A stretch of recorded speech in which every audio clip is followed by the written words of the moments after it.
মধ্যপ্রাচ্যে কয়েক মাসের রক্তক্ষয়ী সংঘাতের পর যুদ্ধবিরতির সম্ভাবনা নিয়ে নতুন আশার আলো দেখা যাচ্ছে।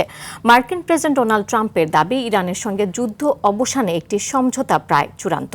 তবে তেহরান বলছে, প্রাথমিক শান্তি চুক্তি প্রায় চূড়ান্ত হলেও নতুন নতুন দাবি তুলছে যুক্তরাষ্ট্র। তাই ইরানের পক্ষ থেকে এখনও কোনো চুক্তি অনুমোদন দেওয়া হয়নি এবং গুরুত্বপূর্ণ কয়েকটি বিষয়ে আলোচনা বাকি রয়েছে।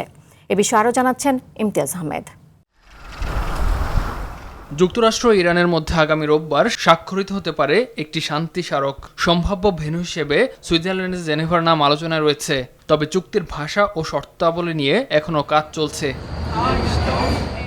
ইরান তার আগের অবস্থানেই অনড় আছে। দেশটির দাবি, উপসাগরীয় অঞ্চলের সংঘাতের পাশাপাশি লেবাননেও যুদ্ধপন্থের নিশ্চয়তা থাকতে হবে, কারণ সেখানে ইরান সমর্থিত হিজবুল্লাহর বিরুদ্ধে সামরিক অভিযান চালিয়ে যাচ্ছে জায়নবাদী সেনারা।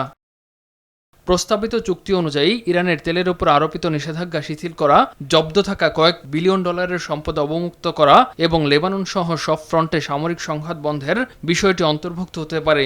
একই সঙ্গে পারস্য উপসাগরের গুরুত্বপূর্ণ হরমুজ প্রণালী পুনরায় উন্মুক্ত রাখার বিষয়েও সমঝোতা হবে বলে জানা গেছে।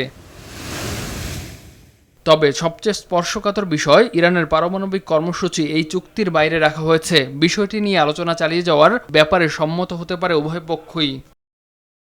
ইরানের সংবাদ মাধ্যম মেহের বলছে, খসড়া চুক্তিতে আরও কিছু গুরুত্বপূর্ণ মার্কিন ছাড়ের কথা আছে।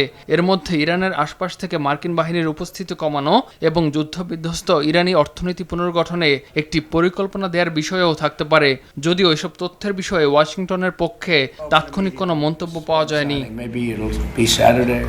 ইমতিয়াজ আহমেদ, RTV।